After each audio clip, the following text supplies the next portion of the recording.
Do you want 30 days filled with kettlebell workouts for free? Check the first link in the description. Ladies and gentlemen, another episode of the Kettle Night podcast. I have with me none other than Brett Jones, the CEO of StrongFirst. We're going to take a deep dive today into hardstyle, StrongFirst in general, the idea of training, how they consider kettlebells and their training philosophy and their mindset behind everything. And of course, we want to get to know Brett Jones a little more. So Brett, welcome to the podcast.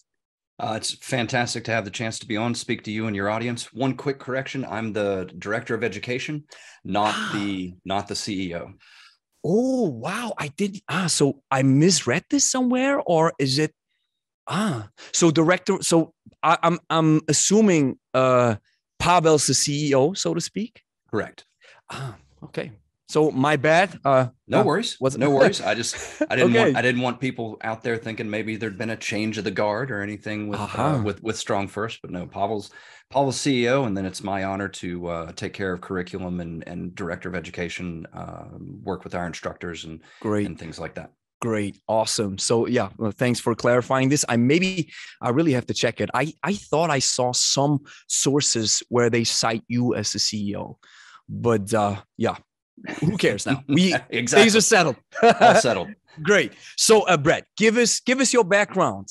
How did you get started with kettlebells, and how did you get started with StrongFirst and the position that you're in right now? So short story long, I originally found out about Pavel in right around 2000. I was a friend of mine came in, somebody I'd worked with. I was running a hospital wellness center at that time, and a friend of mine comes in and he says, you should check out this guy, named Pavel and get his book. I originally got Power to the People, which is his, minimalist training program, the deadlift and the side press, and kind of just blowing my mind at that time with kind of the anti-bodybuilding message, I'll refer to it as. And so I got that, and I was like, okay, this is cool. Got into my deadlifts and started, changing my routine. And then he came out with the original Russian Kettlebell Challenge book. And true story, I read it and I said, I can do all this with a dumbbell. And I threw it in a drawer and ignored it. But it was there in the back of my brain, kind of scratching at the back of my skull, where most good ideas live. And so about 2 or 3 months later, I pulled it back out and I said, yeah, okay. So I hooked up a 50-pound dumbbell, and I tried one of the snatch routines that was in the back of the book. And I like to joke that when EMS revived me, I thought it's a pretty good idea that I go get trained in this, which is a total joke. It was intense, but there was no emergency services involved. But it was one of those things where I was like, okay, I need to go get trained in this. And so I went to the second ever certification that Pavel taught in February of 2002.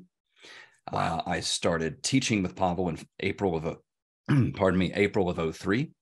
So I've been certified with Pavel for over 20 years. And as of April of this coming year, I will have been teaching with Pavel for 20 years. And so that was the start, and very organic beginning, where, the manual was changing every cert. Every time we taught, we were adding and deleting and progressing the curriculum and everything. And so fast forward many years later, there ended up being kind of a disagreement between Pavel and John, which was the original RKC business. Mm-hmm. And Pavel decided that he was going to form StrongFirst and go in his own direction. And I decided to stick with Pavel at that time, and then became what we called Chief SFG at the time, because there are 3 branches within StrongFirst. We have a kettlebell, barbell, and body weight curriculum. And so I was in charge of the kettlebell curriculum, and then little bit of progression. And then I became the overall director of education, kind of managing those 3 branches and all of our master instructors, seniors and team leaders, and just trying to move the school forward. Our focus as the School of Strength is, we believe strength is a master quality and that it has a greater purpose. And we focus on strength because we think it is that master quality that leads to being better at everything else. And, from a training standpoint, that strength has a greater purpose idea. We all face challenges in our life. I'm a 51-year-old cancer survivor. I've certainly faced some pretty good challenges, and my strength going into that situation and the strength that I've rebuilt after that is just kind of living that mantra of strength has a greater purpose, because it helps you be better. Most definitely. Let me just pivot back a little bit from your how you got started with kettlebells. My question would be, have you always been connected to the world of physical culture to a certain extent? Because the reason why probably your friend showed you Pavel is because he probably knew, hey, you're already into training, or was it just something out of the blue that just happened? Oh no, I've been working out in some fashion, not always consistently, but I started training in 6th grade when I was a wrestler, and so I was always a decently strong kid. I was good at pull-ups. I could always bang out a good number of pull-ups, and was strong there. Pretty good bench coming out of high school. I weighed about $150 coming out of high school. Was a little kid, but had a pretty good base level of strength and pull-ups and bench and things like that. I have my bachelor's is in athletic training, sports medicine. So I'm a certified athletic trainer. And master's in rehabilitative sciences, which is actually drug and alcohol rehab, or behavior modification.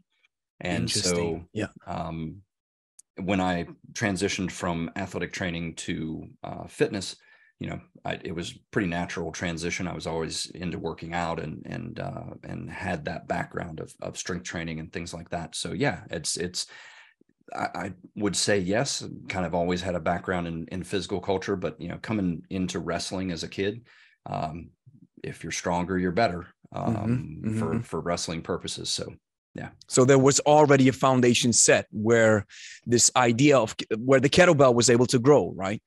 And then, I got my first kettlebell in late 2001. It's still sitting right over here. And so I, made a quick transition into that, and really never looked back. It was one of those situations where I never really got into Olympic lifting, because I could already do cleans, jerks, snatches with a kettlebell, and I could get others doing those lifts within a few minutes, because the learning curve is way shorter. Now, mastery, as always, is a lifelong process, but I could get people doing the moves safely within a pretty short period of time. So I wanted to ask the question, but I think you've already answered it to some extent. When we are considering strength, I always like to refer to as the barbell being the king of strength. However, we can build strength with any type of weight, of course. But where would you see the advantage strength-wise with a kettlebell? Because when we look at the barbell, we can incrementally load it. We can load it way heavier as opposed to a kettlebell. So why would somebody choose a kettlebell over a barbell, or just not maybe even choosing over one of the other, or just maybe say, hey, I want to get stronger. Why not just dabble around with the idea of kettlebell training? Sure.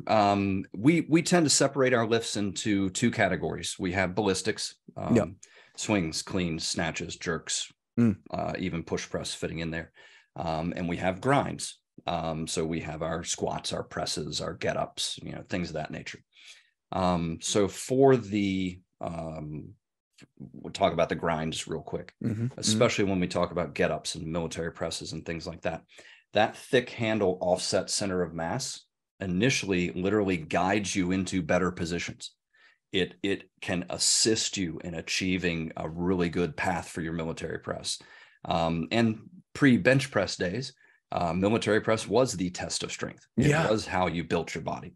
And so they changed it, right? In the powerlifting days, I'm sorry to interject, but as far as I know, in powerlifting, the press, the military press or the strict press was a part of the curriculum, and then they changed it to the bench, right? Yes, and in particular with Olympic lifting, where the press was a contested lift for quite a while, but then the judging became very difficult because if you give somebody a set of rules and say we want you to max this out, they will find a way to max that out within those rules. Right? Yeah. Wiggle room. Exactly. So it became one of those things where what you saw was almost like a ballistic incline press became the style of military press, where the first move was to dive kind of away from the bar and have this initial move into kind of almost a incline press sort of position. So now is 15 degrees of bend acceptable, but not 16? And how are you going to measure it? And so the judging for what was a strict press became so difficult, they just eliminated it. Oh, that's a great explanation. The only thing that I've heard as to why they substituted the bench with for the press was because of injury reasons, but which I might understand to a certain extent if you start really hyperextending the spine as you try to press it up. But from this point of view, it makes way more sense. It's not easy to judge. So hey, we have to do it differently. Fascinating. So with the kettlebell, you get this, like I said, thick handle, offset center of mass. That is assistive to a point, and then very challenging once you cross a certain point. And so it builds strength with a barbell, with a dumbbell. The center of mass is always going to be with your hand. So that difference in center of mass and thickness of the handle creates a different loading through the body. And when we look at the ballistics, I like to joke that you can only swing a barbell between your legs once. And then, never again. Never again. You'll decide that was a really bad idea. Most definitely. So that loaded eccentric position that we get into with the kettlebell, whether we're doing a swing, clean, snatch, that I've been on a force plate, and with a 24 kilo bell, using a little bit of overspeed eccentric, I can produce 3 to 3.5 times my body weight eccentric load at the bottom of that press. Or bottom of that swing. Of the swing. Yep. So that 53-pound weight, that 24 kilo load is giving me way more because of the position that I can get into. And that loaded eccentric is really, pardon me, I think the secret sauce to kettlebell training, because now I'm taking this kind of virtual load, which is way above the load of the kettlebell. So when somebody says, well, kettlebells aren't that heavy. Yeah, I agree. I've done some powerlifting. I've squatted 518 in competition, 573 deadlift. I've done a few things that were decent, not elite in any sort of fashion, but decent. And that loaded eccentric is unique. So I've done some things that are good from a strength perspective, but I can take a 53-pound weight. I can take a 32 kilo bell, and that eccentric load that I'm getting is way above anything that I've ever lifted from a strength perspective. And so that sort of virtual load, eccentric load, I think is where a lot of the secret sauce of kettlebell training and why we see such great strength returns. Fascinating. I think it also has to do with the work that I've been reading from Dr. Yuri Verkhoshansky. I've read 2 of his books, and I was fortunate enough to have a conversation with Dr. Michael Yesis, who also worked alongside Dr. Yuri Verkhoshansky. And I think one of the fascinating aspects of kettlebells is also the idea of the inertia, right? A falling object, which increases the amount of load that you're handling, especially since you mentioned overspeed eccentrics, which I do understand. But would you want to extrapolate a little bit more for the listeners and for every one of us to understand the idea of overspeed eccentrics? So I'll circle around on a couple of different things. With our grinds, we talk about something called an active negative. So if I'm doing a military press and I'm coming down, I'm actively, like I'm doing a 1-arm pull-up. I'm trying to actively pull that kettlebell back down to the rack. So loading the lat, really controlling that, really owning the eccentric portion. So when we take that into the ballistics, when I'm doing a swing or a snatch, I can let gravity do its thing, which is super cool. I'm big fan of gravity. But what I can also do is I can actively perform that eccentric. So at the top of a swing, it means closing that gap between the arms and the ribs with some, almost like I'm doing a stiff arm pull down, so that I'm actively bringing that bell back into that hiked position. Just that little increase in activation means, again, that 53-pound weight is 3.5 times my body weight in an eccentric load. So I can really magnify that eccentric position with just a little bit of effort on my part. Wow.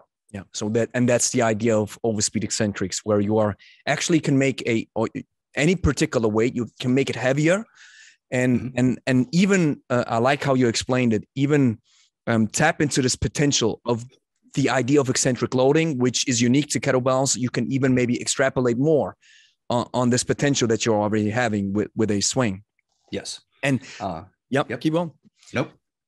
One thing that is also interesting to see is when we see people do the swing, and particularly coining it as hard style. And I think what I like more, and that's just as a side note, I like how, for example, Sean Mosen puts it. He says, I either do a high tension swing or a high volume swing. So these two, the idea or the goal of the movement dictates the form. So my question would be, we sometimes see people do the hard style swing or high tension swing with overspeed eccentrics exclusively. But we can still say that this is just a technique. We can still, for example, have a 48 kg kettlebell swinging it and at the top of the lift, letting gravity do its thing, and without having to actively pulling it back. It's just a technique, right? It's not something that is mandatory in order to engage in this type of, or to gain the potential of the hard style swing in that regard, right? Correct. I think that in actually being able to apply the overspeed eccentric well is a skill that's built over time, because you can do it, but it turns into not the prettiest swing that you've ever seen. I can do an overspeed eccentric swing that you wouldn't know that I'm doing an overspeed eccentric swing.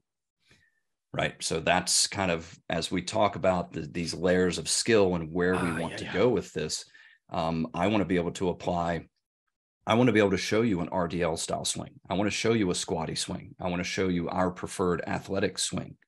I want to show you what it looks like when I add a little overspeed eccentric or when I don't. How am I controlling the arc of the bell?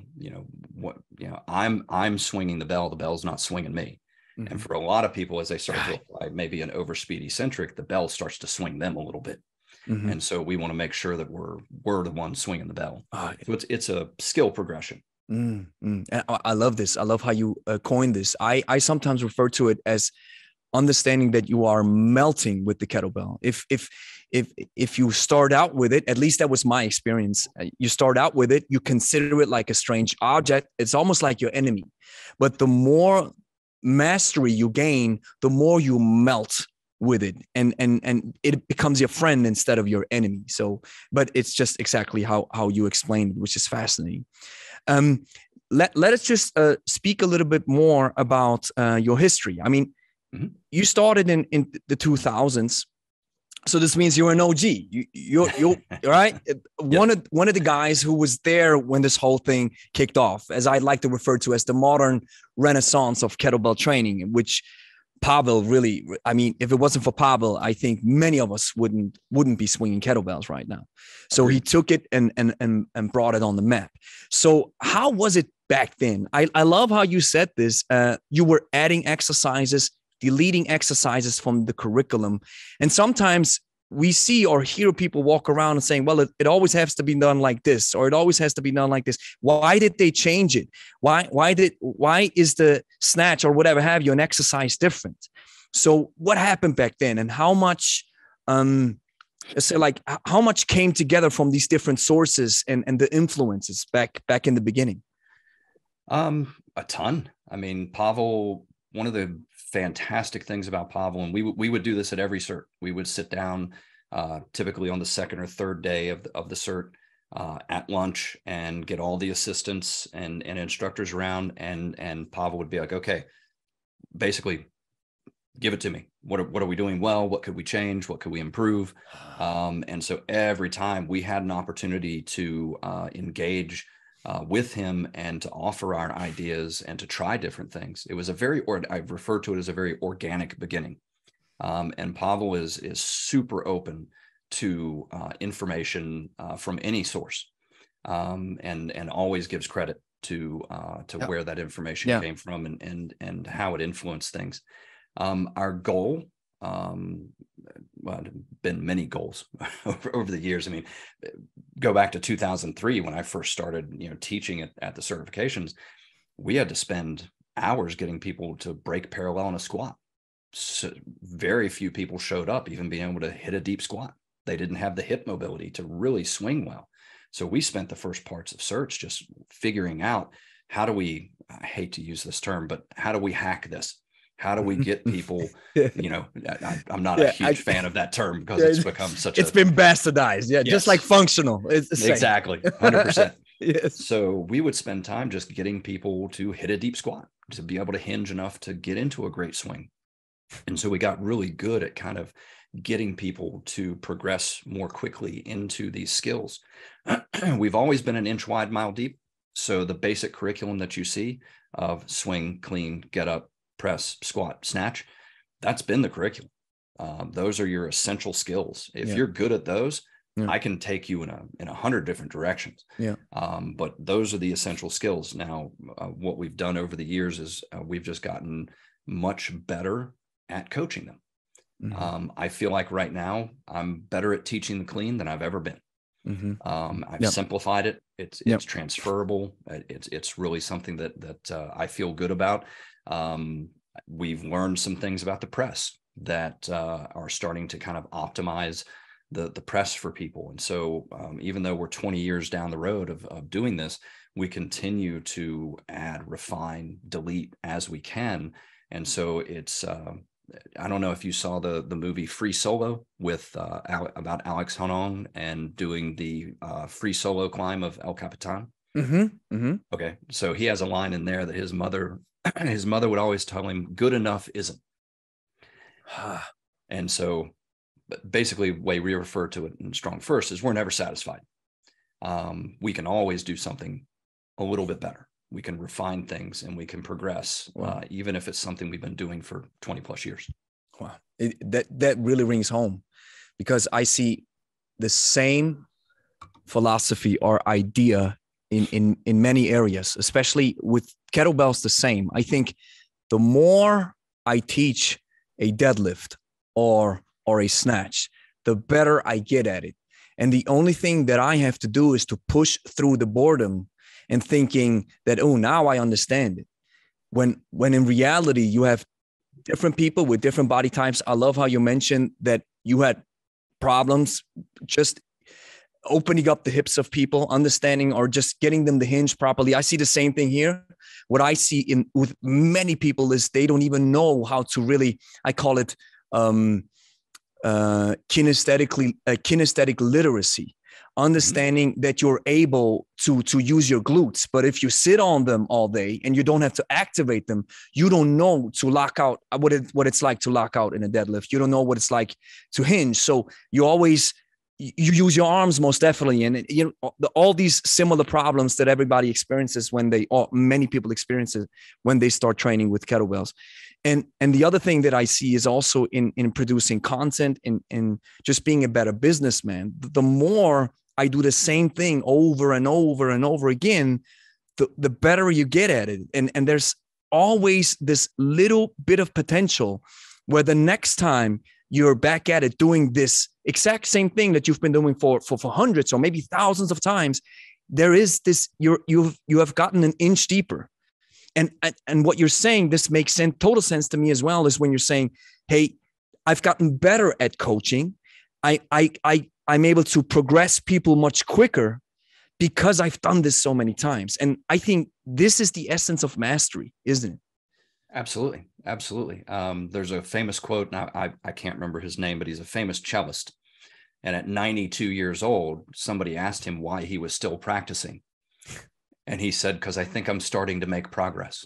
I love this. And that's the idea. That's the idea. That's the lifelong, that's the mindset. I've done a few swings over the last 20 plus years, and I'm still working on my swing, and I still learn something every time I touch the bell.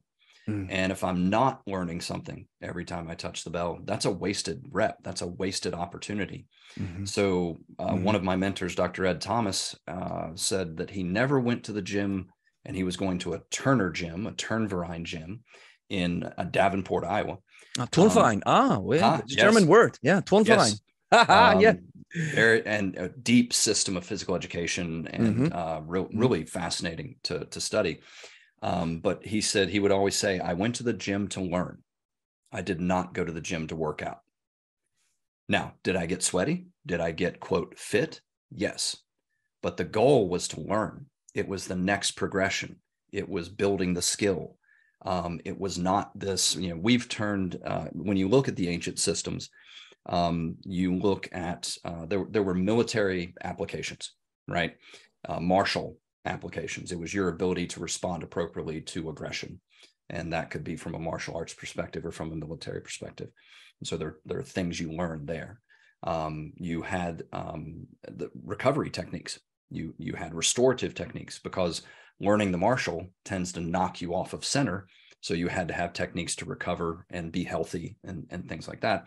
And you had a pedagogical, you had a theoretical body of knowledge that supported what you were doing. Well, our martial art now is fitness. We're not getting fit to go be better at something else. We're getting fit to be fit. And so that changes the dynamic. And it can knock us away from this concept of skill and learning. You talk to a BJJ practitioner, somebody that's working subtle changes in how they grip a gi so that they can do X move better, how they shift their hips out of guard to be able to do something better. A good BJJ practitioner is a chess player. They're thinking 2 to 3, 4 moves ahead. They're not responding to you. They're setting you up for what they want to do in 3 or 4 moves. And so I just think that being mindful, and obviously mindfulness is now a big topic just from a mental health perspective and from a cultural perspective. Being mindful of every rep. When I do a set of 5 swings, my goal is not 5 swings. My goal is the first rep and the second rep and the third rep. And so, and drawing that out to the point where the first rep is my setup. Am I in position to do this first rep? My last rep is how I set the bell down. Mindful of how I park the bell, and bringing this, how you do one thing is how you do everything. Bringing this mindfulness and quality and ability to learn from every rep into your practice elevates it. It changes it. Now, again, kind of like Dr. Thomas, do I get sweaty? Do I get fit? Am I accomplishing my goals? Yes. But I'm doing it in a mindful, deliberate practice fashion. Man, it makes so much sense. One thing that I see, which I'm curious to hear your opinion about, as a coach and as a person, I consider myself now a physical culturist. This is my 13th year of consecutive training and my close to 3rd year now of really honing in on kettlebells. So for me, this not only makes sense, but it's also a way of how I want to approach training. Yet at the same time, what I also see is from the people that we teach and that come into the gym, sometimes we have people who are so fed up and beat up from the world outside that they come in and they are not highly interested in the skill because it requires too much brain power. So then my goal is then to shift the requirements of training and say, okay, let's do some, I call them, you have technical lifts and then you have low tech lifts. And for example, we have a prowler. This is completely low tech. You just push the sled, you pull it. A farmer's walk. This is rather low tech. You just pick it up and walk. And to a certain extent, and this is where I'm asking kind of the question, some people are not, especially just like the general population, is not as, or maybe not into learning the skill as we are, which then leads to the fact that maybe the coach has to adjust the position to a certain extent and not overload people with skill practice, but still giving them something to learn, but also giving them something to train that they feel their bodies. And what is your take on this perspective? 100%. I think that one of the mistakes we make as coaches and as trainers is we impose our goals on the student. And that is typically a mistake. not everybody's a fan of that. Yeah, most definitely. So, you have to I always refer to it as meet the person where they are. If to your point, if I run into somebody who's just looking for a workout, well, they're probably not going to find me because I tend, at this point in my career, I tend to get people that are seeking me out for a purpose. They're getting ready for a cert. So they know their skill needs to be dialed in. Or there's somebody that's been a little dinged up and they want to move better, feel better, and be able to be consistent in their training. So for me at this point, I'm in a slightly different stage. But when I run into somebody who's like, I just want to work out, 100% low tech. Let's push a sled. And I can still get them deadlifting and swinging. And what the tact you take there is you get them safe. Add one thing, just one. We as the other mistake that we tend to make as coaches, and we might be technicians in our heart, and we're seeking this higher skill. So we have a tendency to overwhelm somebody. 100%. I had to learn this. I was given so many cues that the client was like, "Hey, what do you want me to do?" One just he stood up. He was like, "Hey, you're telling me so many things. Just keep quiet for a second." I had to learn this. Yeah, man, resonating 100%. Yeah, yeah. Letting somebody learn and being there, putting up the guide rails. What I want to do as a coach now is for my students, I put up the guardrails, keep them safe. Give them a range that they can learn in and let them explore. I don't have to correct every rep. We used to joke at certs. We'd bring somebody up to demonstrate their swing, and the comment would be, "Well, that's nothing 1,000 swings won't fix." Like, let's just get some volume in. You'll figure it out. Yeah. As a coach, we tend to think, no, I need to be involved in every rep. I need to cue this. I need to coach this. Get them safe, set the guardrails, let them ping around between the guardrails, and let them struggle and learn, because struggle is the key to learning, period. Whether we're talking academic or whether we're talking physical. Exactly. That ability to explore and learn. Now, if I'm good at putting the guardrails up, I constrain those variables and I focus them towards where I want them to go in a technique. It's not just free play, It's my job is to constrain the variables, create a situation where they can learn safely, struggle, and learn. So much truth and wisdom in this. And I'm just almost through reading Anatomy Trains from Michael Myers, and he said something that stuck with me. So it's such an intense saying, or such a great statement. He says there is the exposed and the imposed way of teaching. And exposing means you're just showing the person where it's at, where you're at, and then letting the person learn from them. Of course, setting the proper fundamentals and giving the proper information. And imposed is telling this person to immediately move the way I want you to move. And then ignoring the fact that they're maybe not ready, or they have a different set of hips, they have different set of shoulders, they maybe have banged up knees, and all the stuff that you have to consider, which makes a great coach and also gives a coach confidence when you understand where people come from. And that's just so perfect. We need the proper information, yes, but we have to let them learn. And as to what you're saying, that's nothing that 1,000 swings can fix. What I like to say is I always say, listen, your first swings are your worst swings. It's just normal, right? Yep. And man, this resonates so much because I always thought, well, it has to look like this. So I want them to advance at a point that took me thousands of reps.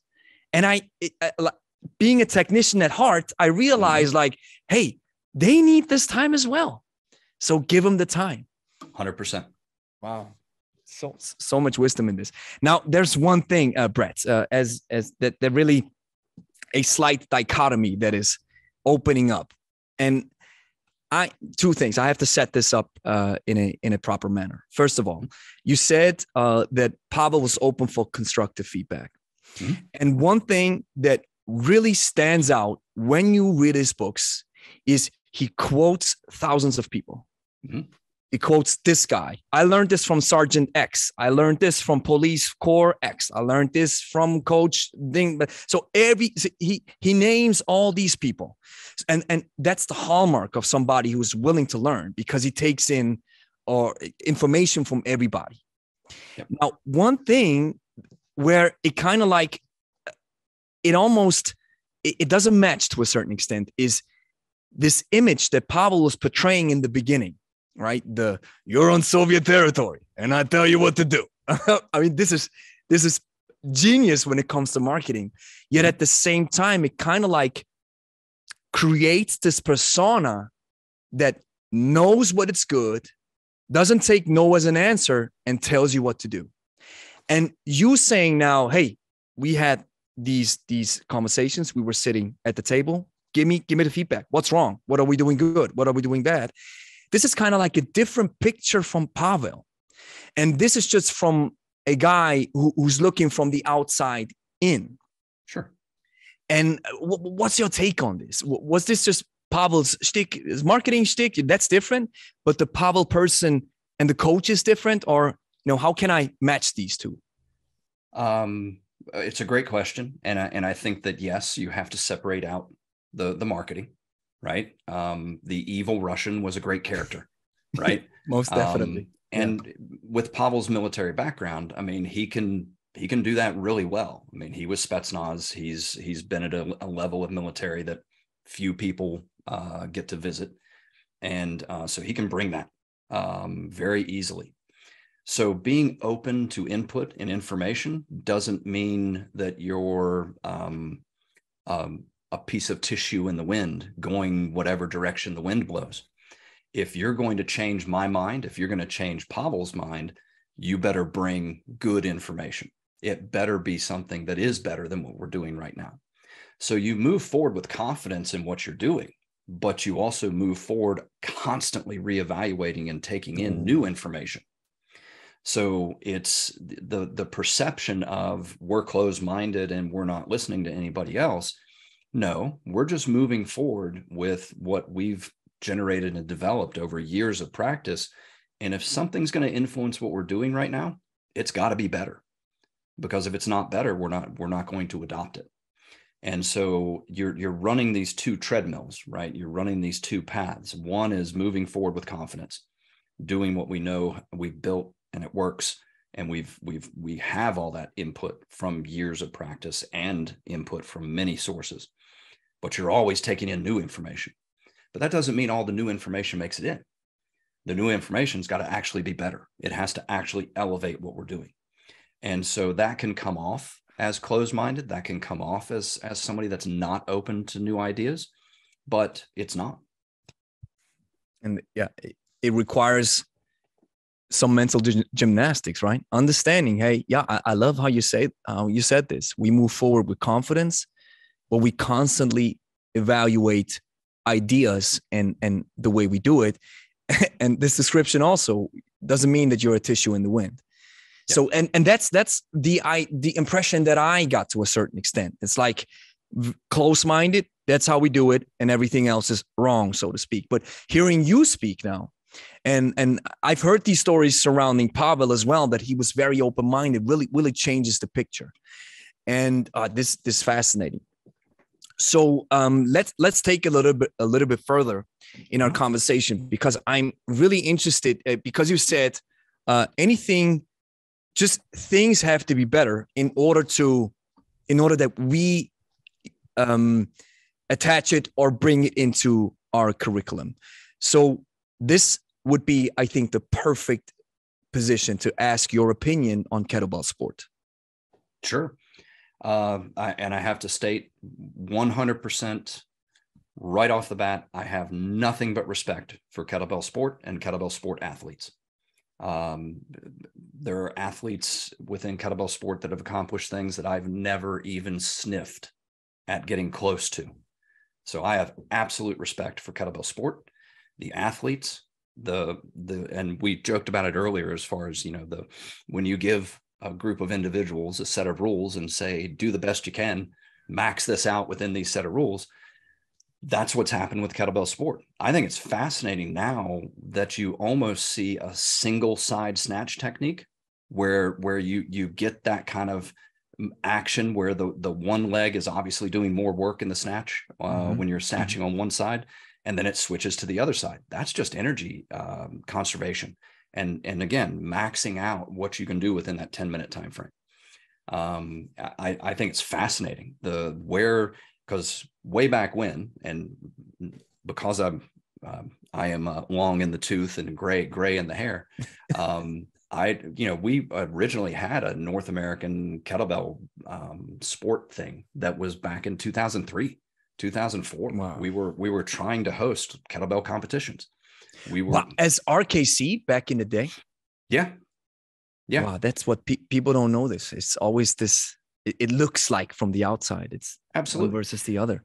Now, and so back then, it was early in the days of having made the switch from unlimited time frame, where during the snatch, for example, you could come to the rack and rest, and then do your next rep. And competitions lasted forever. It was like cricket matches. It's like you're there for hours upon hours because, again, you give somebody a set of rules, they figure out how to max it out within those rules. This was pretty early in the days when they had switched to the 10-minute timeframes. And so what's happened between that switch to 10-minute timeframes and the way the rules have developed, man, you see this elevation in technique and strategy that's really been fascinating to watch from the outside. I dabbled. I understand some of the techniques and goals of the techniques within the sport. Like I said, I think the changes and progressions in snatch technique is fascinating. So 100% respect. Now, it's a sport. It's the techniques, the goals are specific to that sport. Hardstyle is more general. It is power production. It is this what the heck effect where we get better at swinging and we max out our pull-ups without having trained our pull-ups. It is a more generalized technique. And when you dig a little deeper into the Russian systems, and GPP has been kind of bastardized within the American systems, general physical preparedness was everything. Yeah. It wasn't, we tend to, in Americanized systems, GPP is conditioning. Those are your metcons that you do at the end. Yeah. No, now, GPP is everything. Mm-hmm. It's flexibility, it's mobility, it's strength, it's power, it's endurance, it's everything. So, hardstyle, and what we do is to build that GPP base.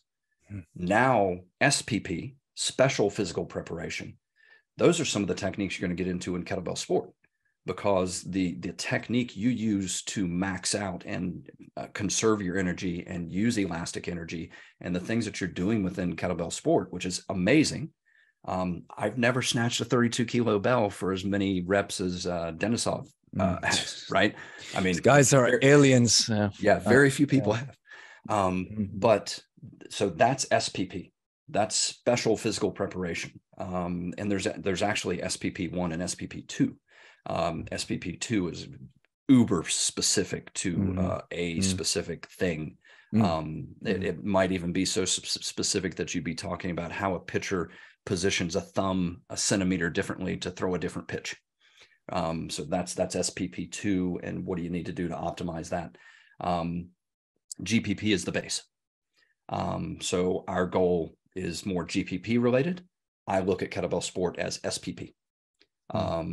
And that's not to say that it could not have broader application and appeal, but it is in similar conversation with Olympic lifting, as far as I'm concerned. Barbell Olympic lifting is a sport. It's specific. There are things you do from a GPP perspective.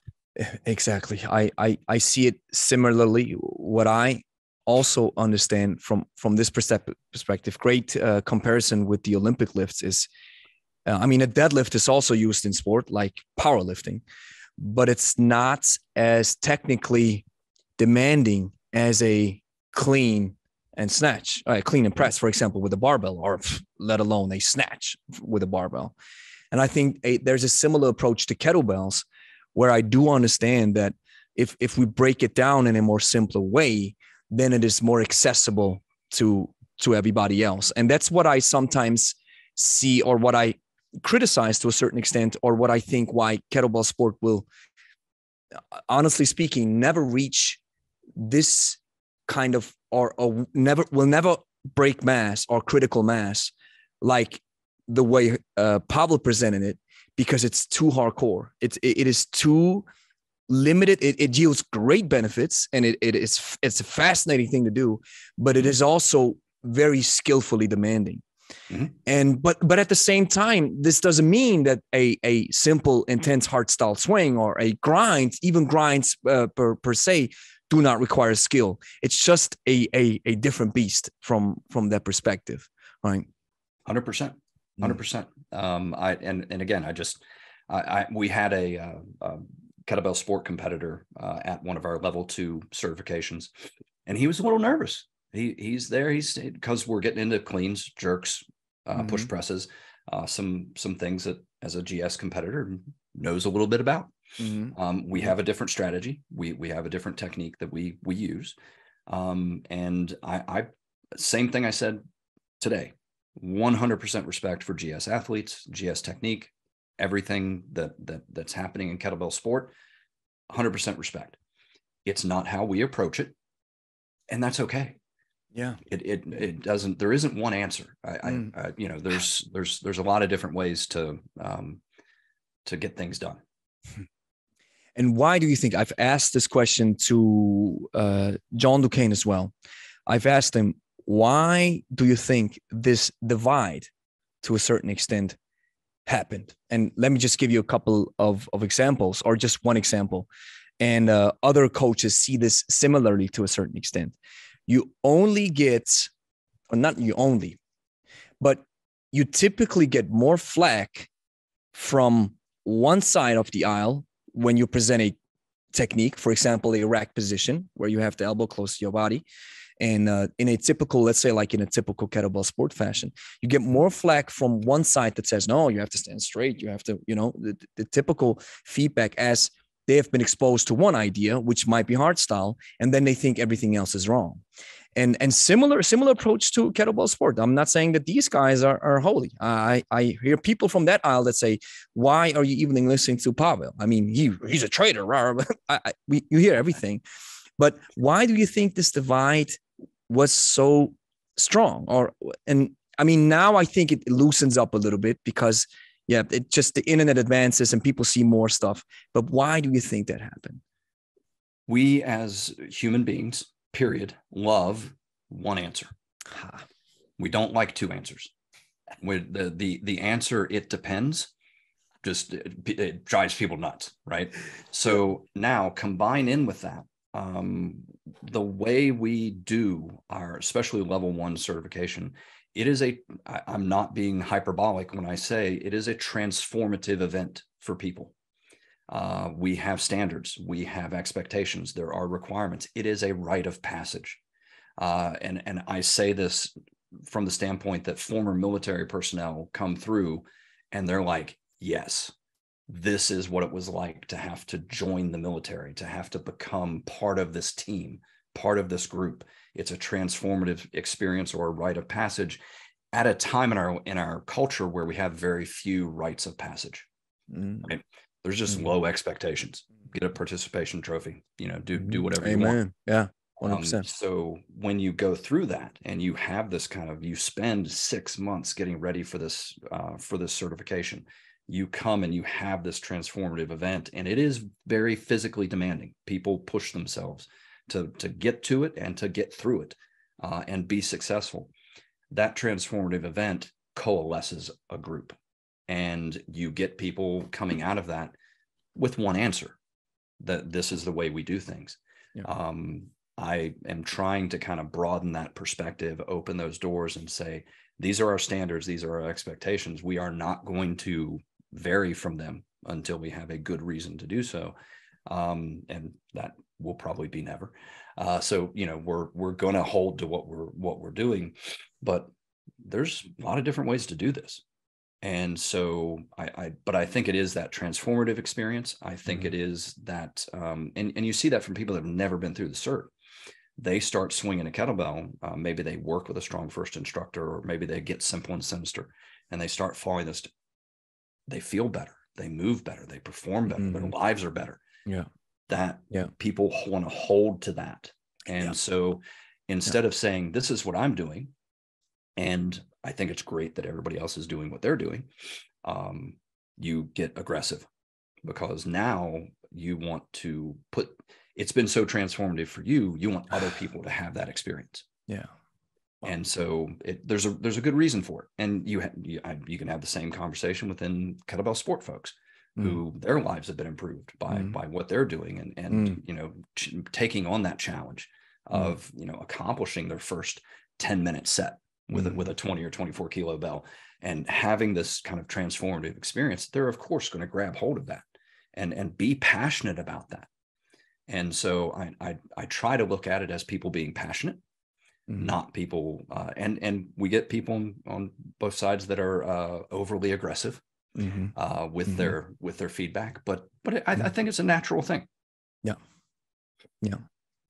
And wow, you makes so much sense. And teaching, that's what I see when I do, not as much in one-on-one sessions, because then I'm able to extrapolate a little bit more.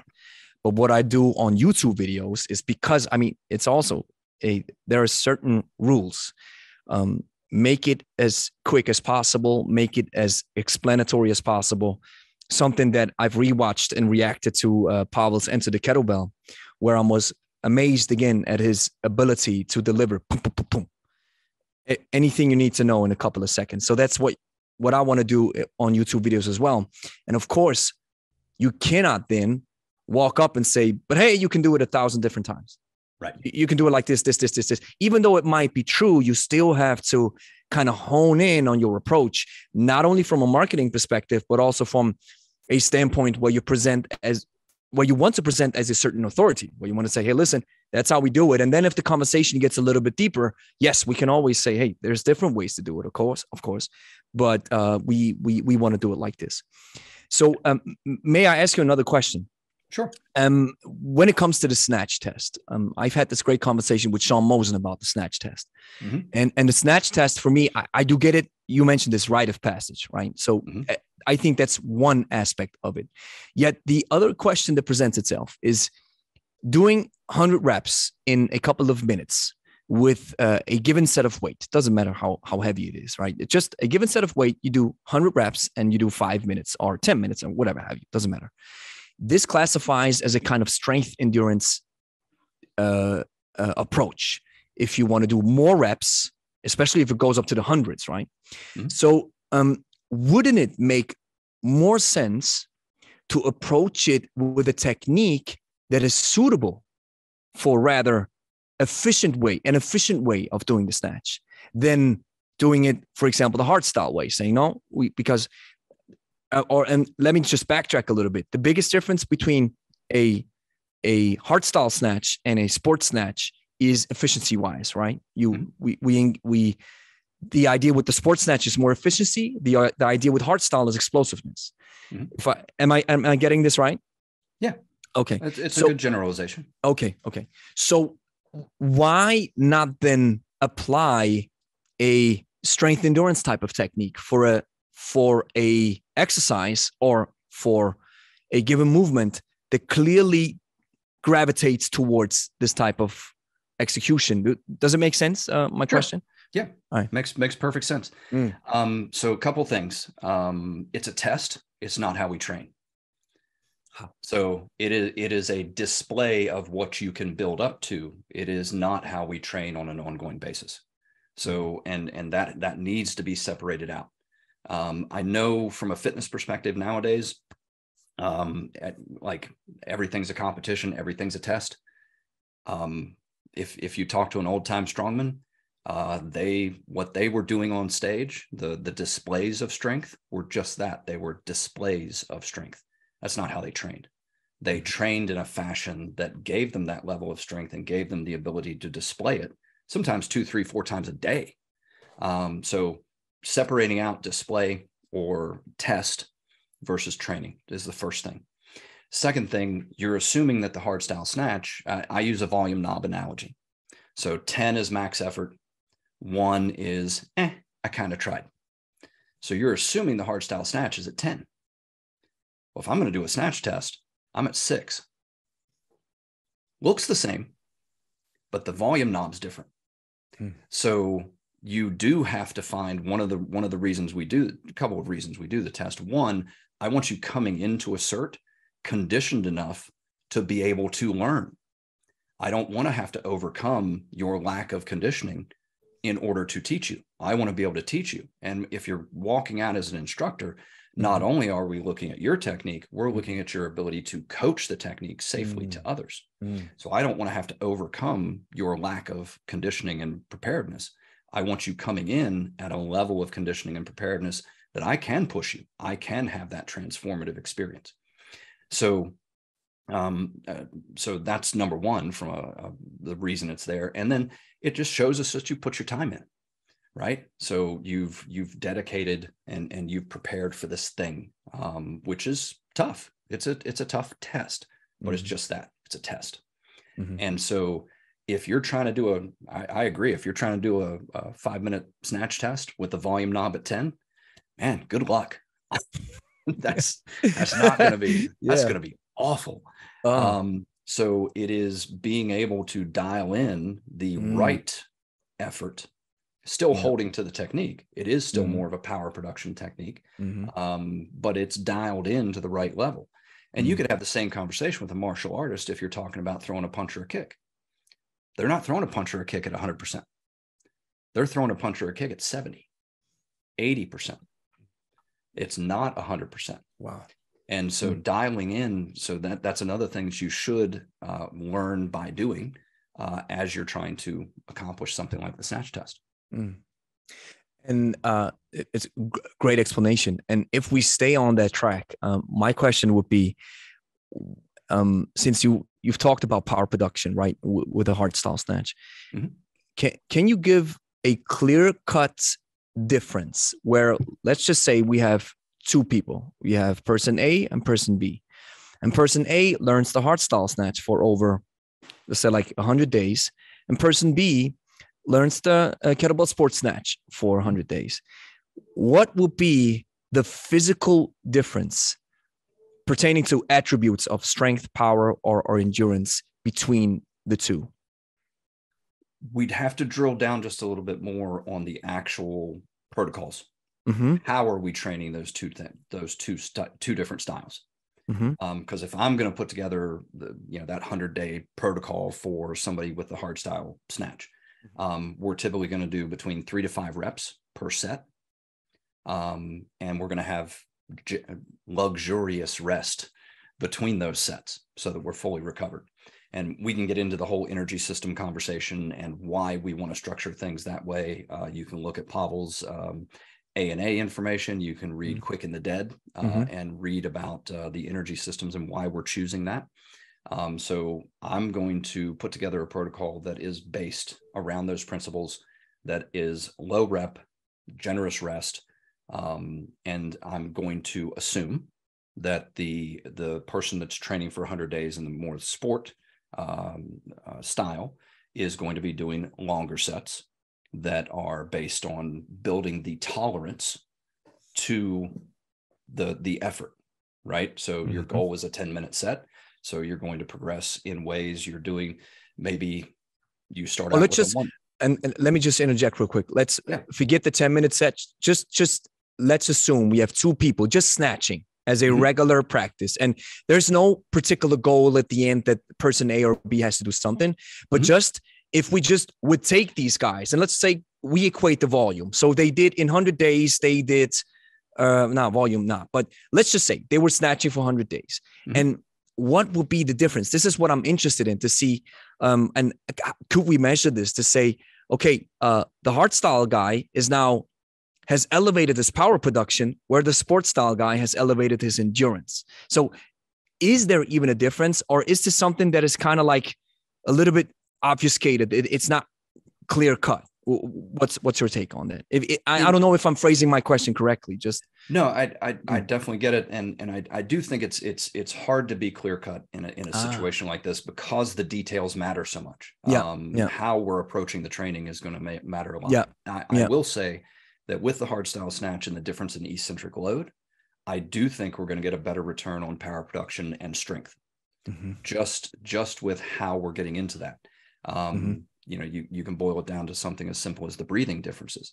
Kettlebell sport typically exhale during the hinge. We're inhaling.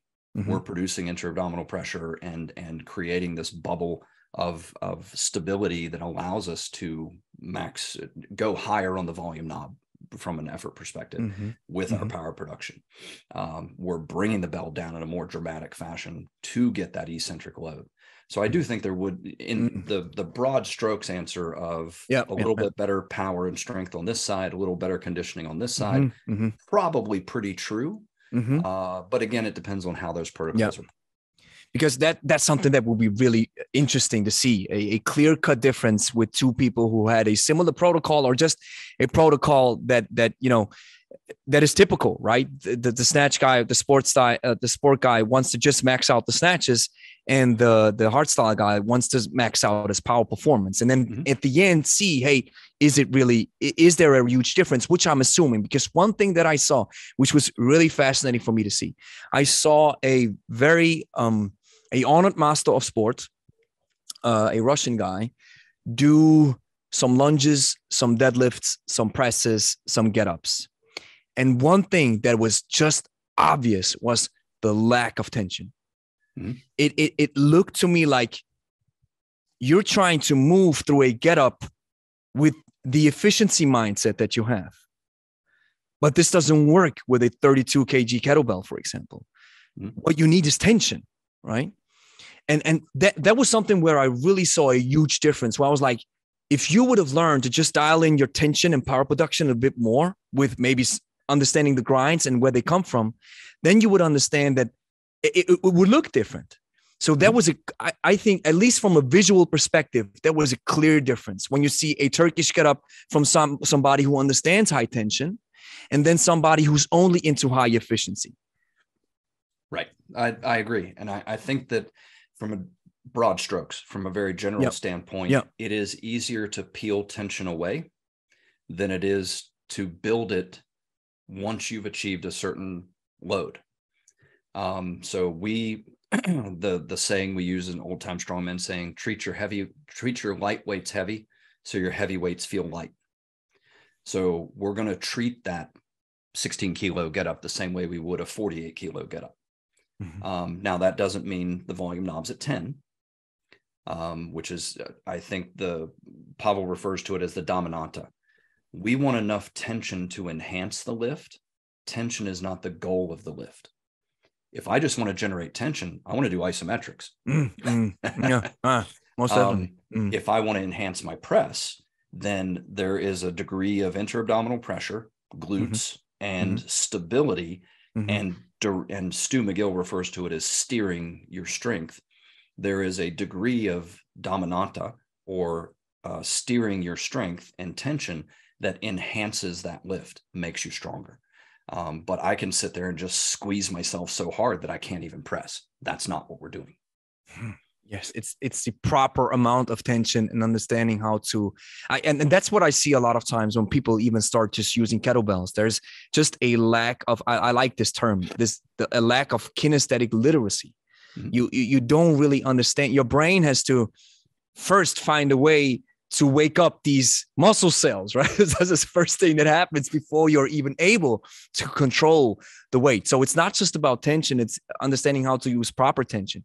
And again, from an outside perspective, it may look like And it's great that you're explaining this, because from an outside perspective, it may sometimes look like that the idea is just to be under tension the whole time.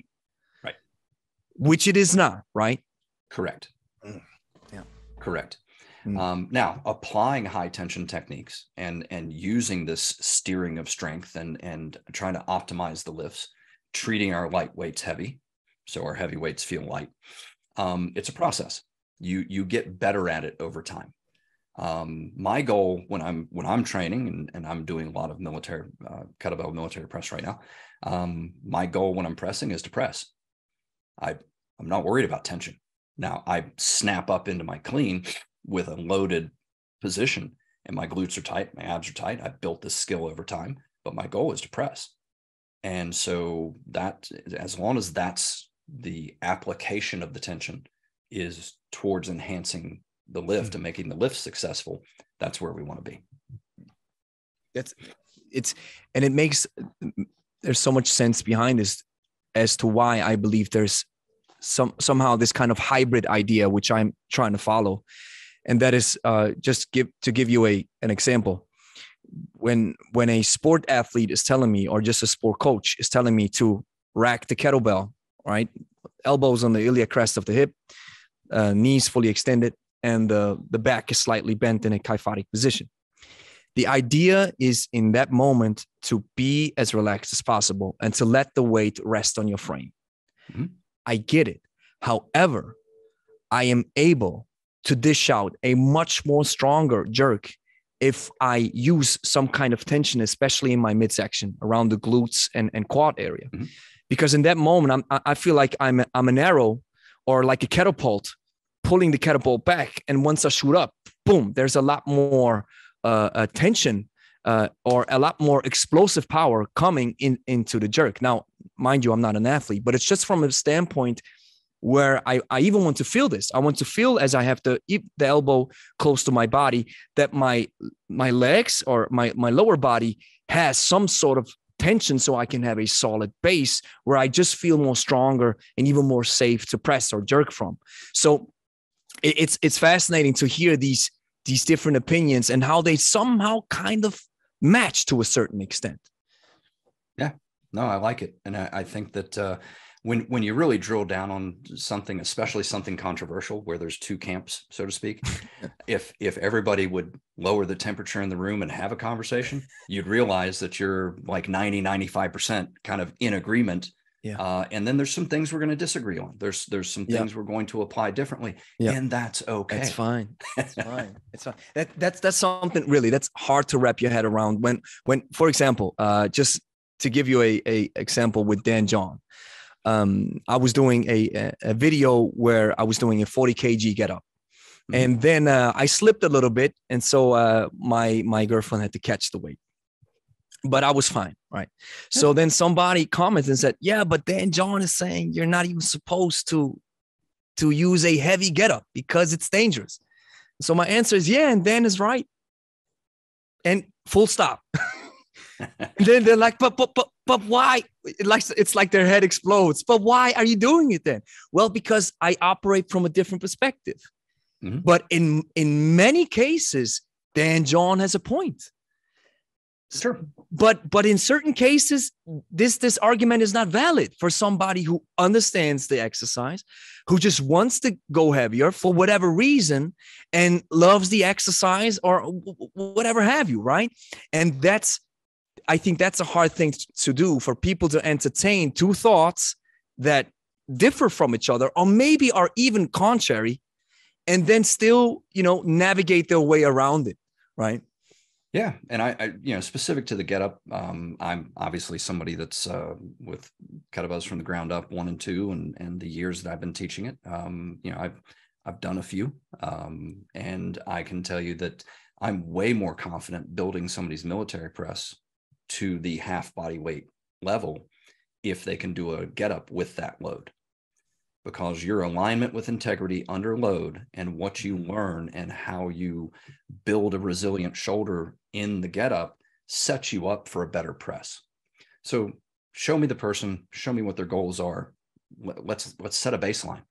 I had a student this morning who's like, well, should I add in some breathing drills? I'm like, I don't know. Let's do the hinge test, and let's see where you are. If you're above the baseline, probably not going to add anything.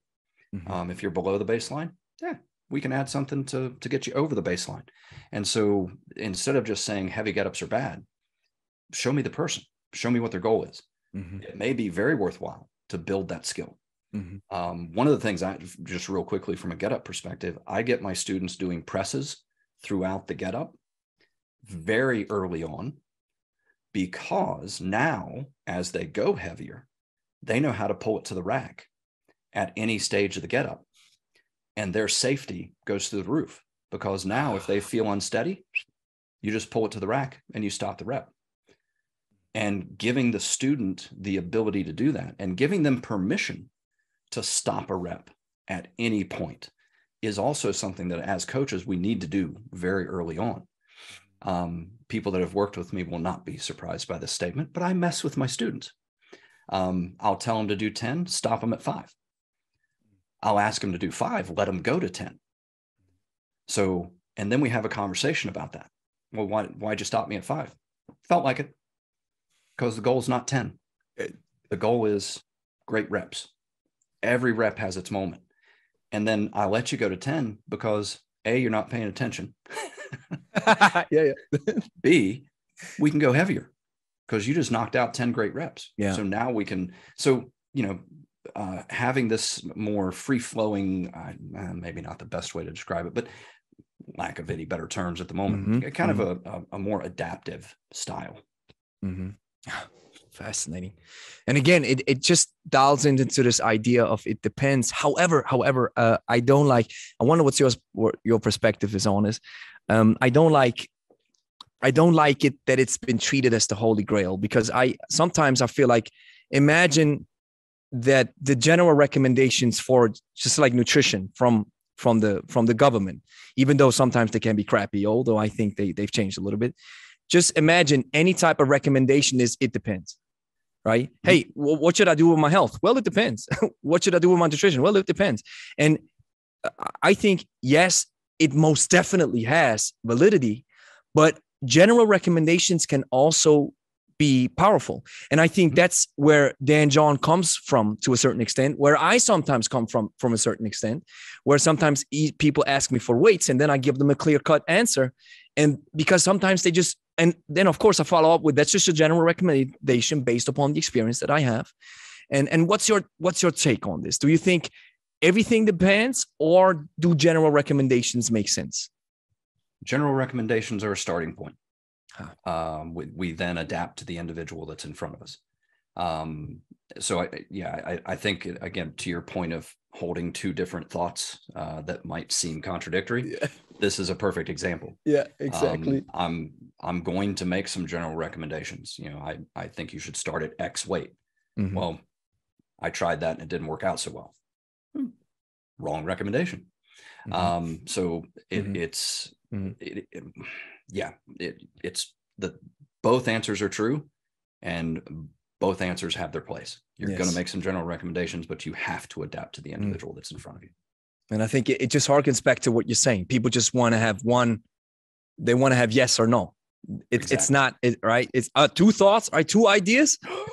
Don't mess me up with this. Exactly. Exactly. Let's just jump a little bit into the idea of RKC and StrongFirst. Is there the difference? And John Duquesne stated what happened back then, and I don't want to get too much into the details, but since RKC is very similar, because you came up with Pavel, alongside Pavel, and all these great minds that have sprung up from this area. In kettlebell history, so to speak. Where does RKC stand with StrongFirst? Are you even, communicating with each other, or is this, hey, they do their thing, we do ours? They do their thing, we do ours. Okay. I can't comment. I have no idea what they've done with the curriculum or their strategies since the StrongFirst was developed.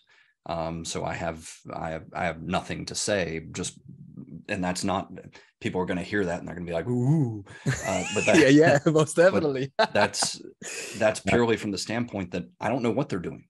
And so if I don't know about something, I'm not going to comment on it. But yeah, they do their thing. We do ours. And it's as simple as that. Okay. Oh yeah. That answers the question. It was a clear, straightforward question.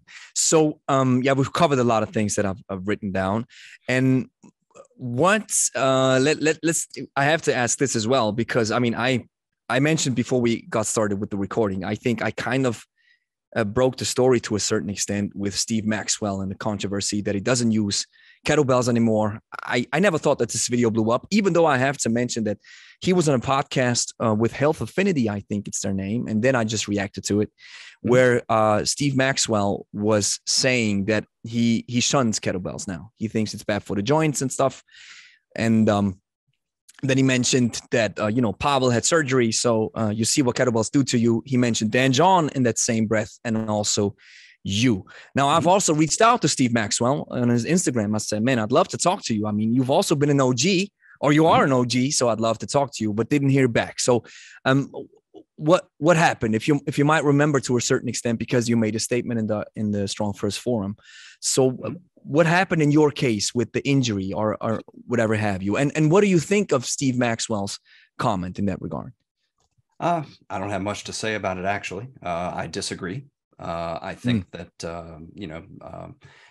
I'm old enough to remember when Matt Fury had his royal cord, or Hindu push-ups, Hindu squats, and neck bridges. And, the answer there was more, right? It was, you can do 100 Hindu squats. Cool. Get to 200. You can do, Well, people ran into joint problems there too, because the application, how you're applying the tool, it's like blaming a screwdriver for being a bad hammer. How you're applying the tool matters. The history, your structure, your background, what you bring to a technique or a tool matters. So I don't blame the tool. So that's like a golfer that says, boy, my driver really, my driver's bad. Might be the person swinging it. I don't know. So let's start there, back to that conversation of individualizing. Yeah. So specific to me, and I'll go through this as quickly as possible. I've had a lot of things happen. I've had 2 different cancers. I've had pulmonary embolism. I've had my first surgery was a septoplasty, because I broke my nose a bunch of times. So when somebody says, "Oh, Brett's had 9 knee surgeries," well, that's either willful ignorance or unintentional ignorance of my actual history. So I'll lay it out. Had a nose surgery because I broke my nose a bunch of times wrestling. I couldn't breathe. So I had the inside. They obviously didn't do anything on the outside, but they reconstructed the inside. I had a left inguinal hernia. Just looked down one day and bloop, had a bump where I previously did not. So I had to have that fixed. I did have a left knee arthroscopy in about 96-ish. Was working at an orthopedic surgeon's office during the summer. I was an athletic trainer, so the school year, in between the school year, and he's like, "We can do a $1,200 MRI, or I can just stick a scope in and see what's going on." I'm like, "Cool, let's stick a scope in." I actually had an epidural for that one, so that I could. I was awake during the whole procedure. Wow. And watching him inside. Watching it. Oh, okay. Oh yeah, it's cool. Yeah. So 03. Oh, right around 2000, I had my appendix out. When you need it, you need it. So I had my appendix out. 2003, I did have a L5S1 laminectomy because a bad squat attempt.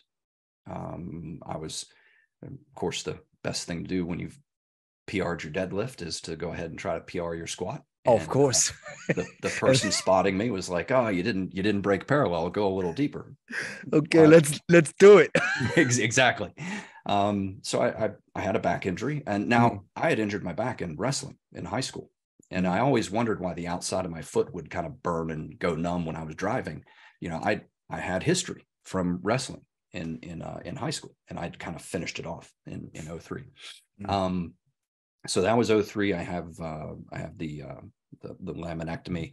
Came back, did fine, powerlifting, strongman training, all of that stuff after the fact.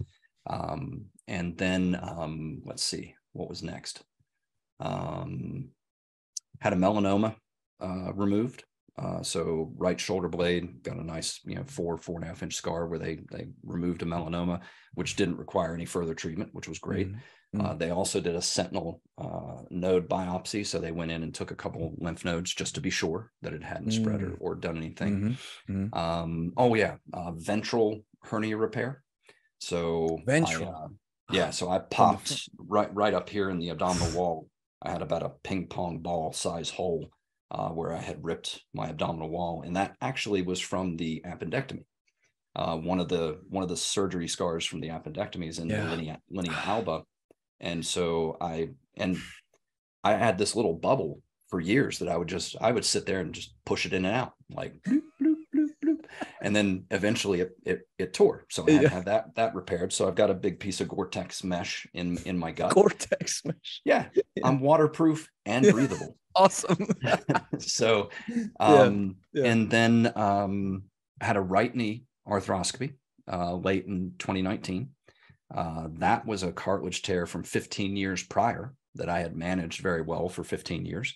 And then it needed taken care of. So I got it taken care of. And then I had my, the biopsy that they did on my left tonsil area where they found my cancer, stage 3 primary tonsillar squamous cell carcinoma, where I had 7 weeks of radiation and 2 chemo infusions, and I'm 2.5+ years out from that and doing really well, and have rebuilt very well. Kettlebells are what I've used to come back from all of those things. And so I look at it and we'll talk about my right hip. I started trying to do things with my feet straight ahead. Well, I ended up with a lot of hip pain. It turns out I have high alpha angle, 62-degree alpha angle, cam style FAI, anterior labrum's completely torn, anterior superior labrum's torn with some paralabral cyst. And yet I squat full depth. I do all of my swings. I do all of my things. Kettlebells are what I've always come back to rehab myself, to make myself stronger. And post cancer, where I had lost over 40 pounds and was really, for me, starting over at zero or restarting my training from the lowest level I've ever restarted my training from. I'm now back up to about 190 pounds. I'm back to pressing the 40 kilo for quite a few sets in my training. This is what I've done to rebuild myself many, many times. So for people to say, oh, you don't listen to Brett, he's had surgeries. Well, like 2 of those were because of actual physical situations. The rest of it, I didn't ask for my appendix to go. It was the kettlebell swing, right? That one swing tore that scar. Yeah, exactly. That irritated my appendix. So yeah, I mean, I've got history. But what I can tell you in working with my students and sharing my history, they begin to understand that I get it. I've struggled. I've had to come back multiple times. I know what this is like. I've had a back injury. I do not consider myself to have a bad back. I think that's a mindset shift. Huge. This is big. We hear this so many times. It's like, I have a bad back because something hurts.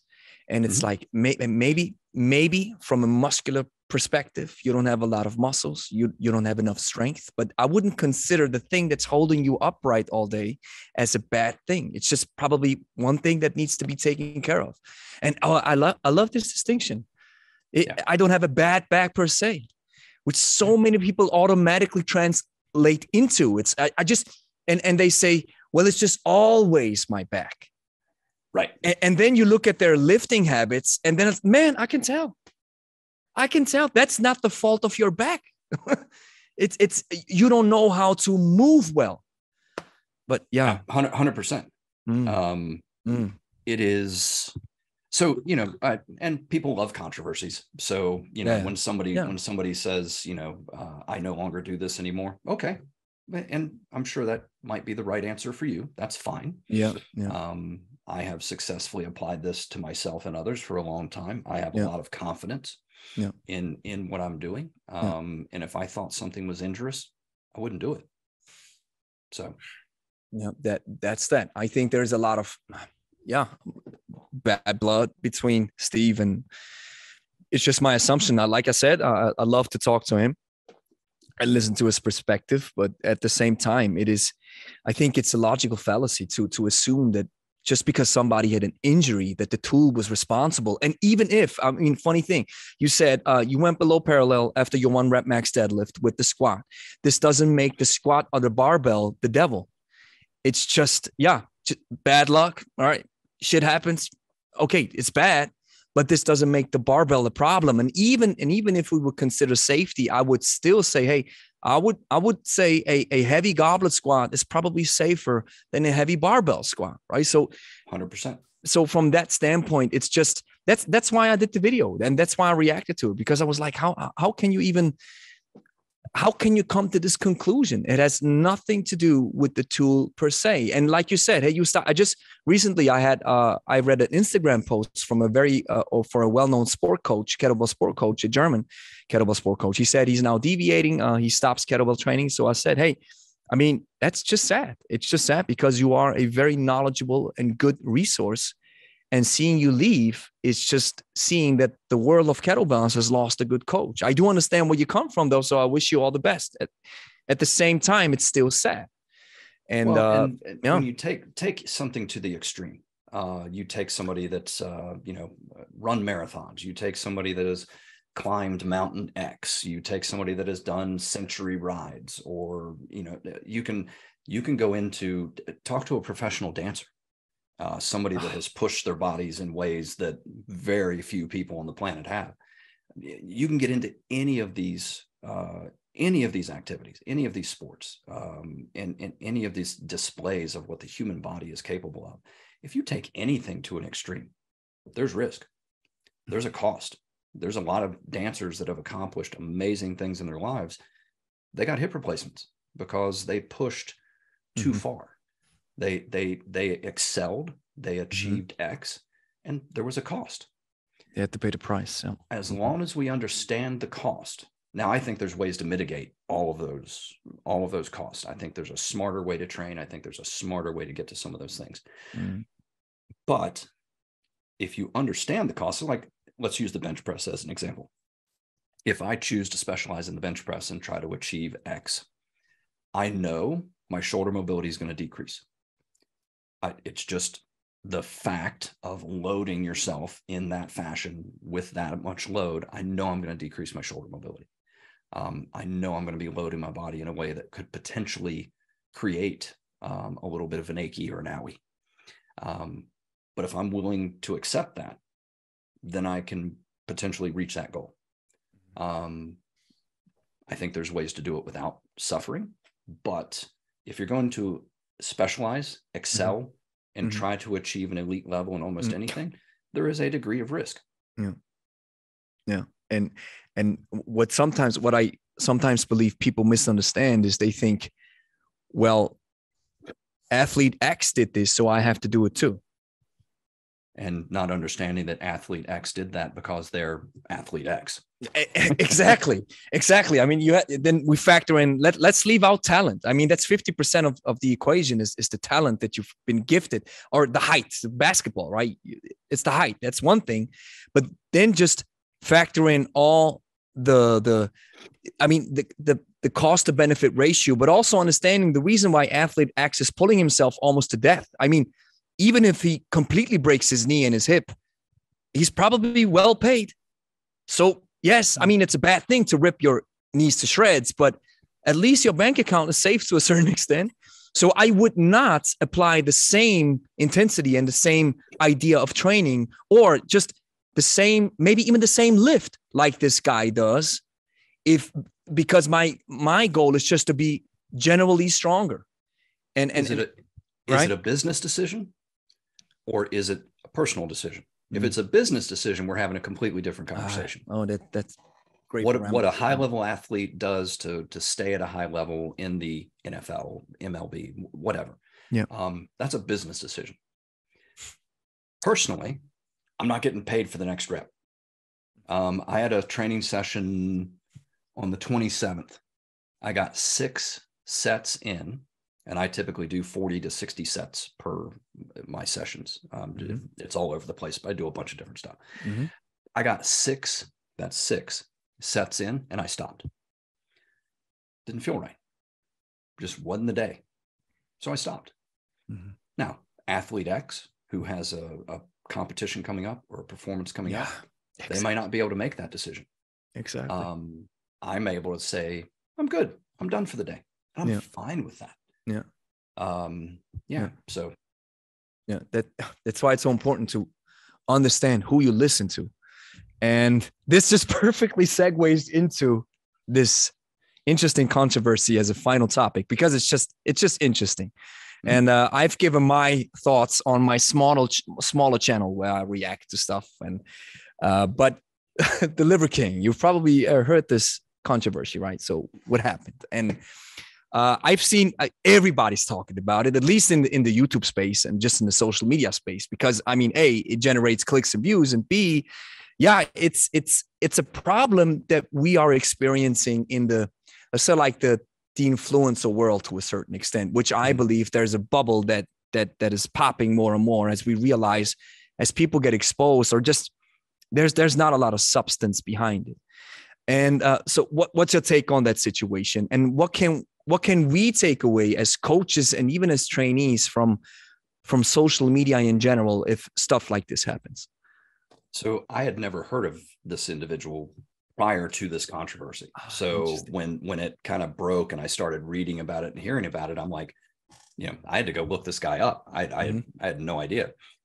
I took one look at him and I'm like, well, yeah, he's obviously sauced to the gills. Like the way the skin looks, the way the physique looks, there's very telling signs that so the fact that anybody was fooled is like, I had immediate flashback to being a kid and reading Muscle and Fiction way back in Muscle and Fiction way back in That's the 80s. Great.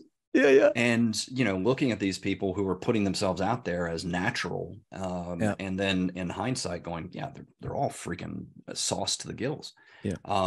So I wasn't fooled, and I do think it's sad. I think it's opportunistic. It's not genuine. If you're not competing and a physician is helping you and you choose to go that direction, you're not breaking laws. In the US, steroids are a Schedule III drug that is controlled. It's illegal to have outside of having a prescription for it. If you're working with a physician and you've kind of gone, cool, just be open about it. And that's, we have untested federations for powerlifting and things like that, where the assumption is everybody's doing it.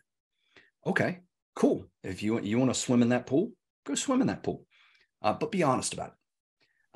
So being deceptive, trying to say I achieved X because of Y, and it was actually Q, that's disingenuous. So just be honest. And I think that is the trap we find ourselves in from a social media standpoint. It is the number of followers, trying to monetize, which is all based on number of followers and clicks and things of that nature. This isn't a new conversation. Like I said, I was influenced by the bodybuilding magazines of the 80s, late 70s, 80s. Unfortunately, ladies have been influenced by the culture of different magazines and the visuals that are presented to us as the ideal. Guys, more and more guys are falling into that trap as well. Part of that is social media. Part of that is these people putting themselves out there. You're probably never going to see a shirtless pic from me, because that's not how I operate. You'll see me do a set of my thing that I'm doing for that day, and maybe a training tip or something like that. But that's as far as I'm going to go. So I just think it's a big trap that we found ourselves in, and getting to the good information becomes harder and harder, because this individual had 2-3 million followers on various channels. That's a lot of people that you're influencing. And I feel there's an obligation to that. We should be striving to do better instead of striving to take advantage of. And this is purely an example of somebody that was taking advantage and misrepresenting themselves. And yeah, it's sad. And don't you think you mentioned this trap, right? Don't you think it is the responsibility of the experts who are well versed in the subject to be just as loud as the influencers to a certain extent? Because that's what I'm critiquing a lot. For example, just recently I saw Dan John upgrading his YouTube thumbnail game, which I really enjoyed. He also pushed me. I was like, oh, he's doing good stuff. Let me see what he does. That's good. And I think it is to a certain extent the responsibility from experts and you know, people who know their stuff to be more on the front cover to a certain extent. Because what I just saw with the Liver King is it's just exactly what happens when somebody blows up on social media. And it would have been one thing if he was just quiet about that situation. So that's a question that I'm not going to answer. And then everybody knows, right? The fact that he was lying just makes it worse. But at the end of the day, it's just, we have a person reaching an audience and reaching a magnitude of people in such a short amount of time with a message, which I don't think is as bad, but the true experts and the true conversations that really can help people to move forward, which I believe are experts who know their stuff, but also know when to refer out. For example, the Liver King refers to suicide or people killing themselves being his main mission to do what he does, which I think is, I mean, it can be a noble goal, but at the end of the day, we have to leave this to the experts. And what we do is actually push the idea of physical culture, right? But don't you think we should be more upfront with our content and just not laying it out to the wolves, right? If we don't do it, the wolves are going to rip the flock apart. So we have to be kind of like, or just experts have to be some kind of shepherds, and we have to up our game to a certain extent. I agree. It's very challenging to come through with a very moderate message of "it depends." Exactly. In the face of somebody that's eating raw liver on a YouTube channel, right? Exactly. If I sit there and say, you know, I don't know what to do with you because I gotta assess you and get an idea of your history and maybe this is the right tool, maybe it isn't, versus somebody that's going to sit there and, like I said, eat raw liver on a YouTube video and say, do this very bombastically. You tell me which one of those is going to get more clicks. Yeah. I'm not going to become that because it would be disingenuous. And social media in our current world has created this situation where you have to put yourself out there. You don't. But don't you think, just playing devil's advocate here, don't you think that Pavel did a similar thing with his Russian shtick? And if he would have been as moderate as we are in this discussion right now, where we're open-minded and yes, we share our ideas and where we come from, I think Pavel wouldn't have had the same level of penetration to the market, right? So it's a similar approach that he used. Don't you agree, or you think it's different? I think it's different. I think it's a when you have a cultivated marketing message, but that the information that sits underneath it is quality, exactly, is good. 100%. Yeah. So okay. Just to be clear, this is the most definitely the biggest difference. I mean, that's what I say as well is, yes, Pavel has his marketing shtick, or had his marketing shtick with the Soviet territory, which had, I mean, it was entertaining and great to listen to, but also there was quality information. So I don't want to take this away. This is the biggest difference, but still we have to put ourselves out to a certain extent and deliver quality information. And the way Pavel did it, don't you think? Yeah. And that's, instead of focusing on Pavel the focus is on StrongFirst. So that message is coming through StrongFirst, not through the individual. And I've actually had people, I've been doing this for a while. I'm director of education. I've shown up at certs and had people go, "Why are you here? Who are you?" Like they have no clue who I am. And that's why cool. Are you here? Yeah. That's cool because they're here for the information. They're here for the school. And so the where things happen in a more positive fashion is I can go teach a cert to 30, 40, 50 people. They go influence how many people? So instead of trying to do it through social media channels and through this marketing message, you're actually trying to, if I can get one person doing this, they teach 2, 3, 4 more people. They teach 3, 4, 5, 6 more people. It's the old multi-level marketing scheme, right? Where you get 5 people underneath you, and then everything starts to grow, and you end up with this massive group. That's the direction that that we're going. Yeah, I get it, most definitely. Yet at the same time, I think for an individual to break through, or just for a message to be more popular, unfortunately, in the days of social media, it seems like it's almost to a certain extent a must. And I don't like this idea neither. So in my case, I just think I want to present quality information, but I also see that I want to up my entertainment game to a certain extent, where I make the ideas more palpable and more refreshing to listen to. So, but at the same time, it's still important to be there to be as authentic as possible and deliver quality information. And I think that's where sometimes the rubber meets the road. It's like, hey, I'm either this crazy stunt figure, or I'm a versatile and competent coach. And it's kind of like hard to mix and match the two to a certain extent. It is. Part of our code is I am a quiet professional. And that's something that we certainly try to live by. And so I personally am never going to be the bombastic, character. I'm not going to be hyperbolic. I'm going to do my thing, and just be me. But that's also why I come on and do podcasts like this, because the opportunity to have a great conversation, to dig into some of these things, this is where you can start to get your message out, and in a very good way, to maybe open that door a little bit in people's minds, and get them thinking just a little bit differently, and or expose them to some new information.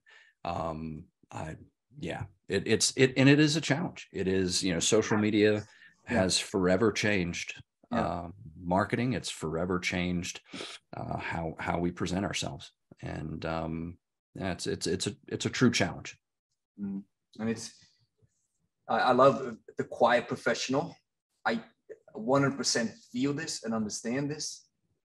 Yet at the same time, if we don't make any kind of noise, however that noise might be, as long as it's not hyperbolic or exaggerated to a certain extent, if we don't make noise, it's exactly why people then start to gravitate. Let's just stick with kettlebells. Then they think, okay, I'm going to use these plastic kettlebells. I'm going to use these old school fitness DVDs, which I've checked through a couple of months ago, where I've doing some reaction videos where they were doing some really, really strange stuff.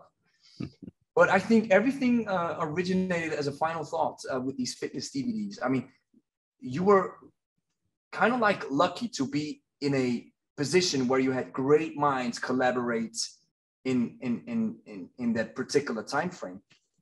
And yet at the same time, I see a lot of ideas came out of this spread of the kettlebell, right? Where the kettlebell became popular, and then everybody thought, okay, I'm gonna do my program, I'm gonna do my DVD, I'm gonna do this, I'm gonna do that.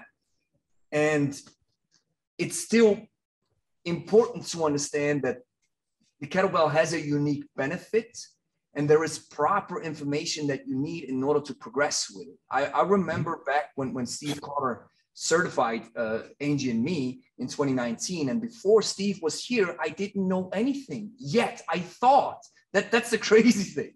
Yet I thought I knew it. Which was, if I could go back, I would slap my 2019-year-old self and be like, man, you don't know anything. Calm down.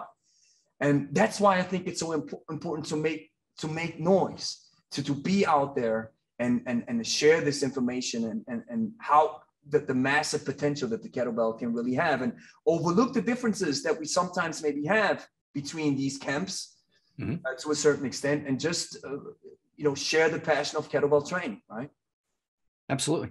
No, I think there's a way to do that where it is honest, it is authentic, and it is, I'm choosing to do that through not only StrongFirst, but applied strength and the iron cardio program and things that I have out there right now. And so, and being open about my story, being a 51-year-old cancer survivor that has been through some stuff. That's a message that I think can move forward and be positive.